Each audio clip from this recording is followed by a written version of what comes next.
βρήκα τι επιχείρηση θα ανοίξω στην Ελλάδα. Για πες, γιατί αυτό καταγράφεται τώρα και είναι πολύ βαρισίμαντη δήλωση. Θα φτιάξω μια επιχείρηση για καζανάκια τουαλέτα. Τέλειο. Τα οποία θα έχουν τριπλή. Για πες, έλα. Ιδιότητα.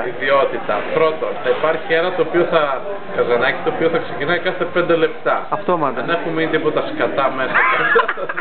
Ξεβούλωμα αυτόματο. Θα έχει νούμερο 2 με υπέρυθρες, έτσι ώστε μόλις είναι κάποιος και τον ανιχνεύει ότι φεύγει, τραβάει αυτόματα καζανάκι. Ωραία, αυτό γίνεται όμως. Αυτό για περίπτωση ότι ξεχάσει. Κάτσε, μην κουνιέσαι γιατί θόλωσε. Μπράβο, πάμε. Αυτό σε περίπτωση που ξεχάσει, αν θα τραβήξει το καζανάκι. Ωραία, ωραία. Και θα υπάρχει και το κλασικό το μάνιο, παιδί που μόλις θα κάνει. Για κάθε βλάχο, ας πούμε, ο οποίος δεν μπορεί να το χρησιμοποιήσει. Αυτό το πράγμα δεν υπάρχει στην Ελλάδα.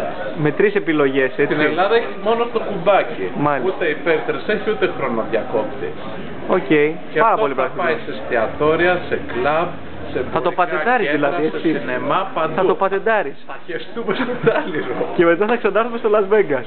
Θα πάμε τα λεφτά, τα κέρδη. Λοιπόν, άντε πάμε τώρα. Πάμε Las Vegas, άντε.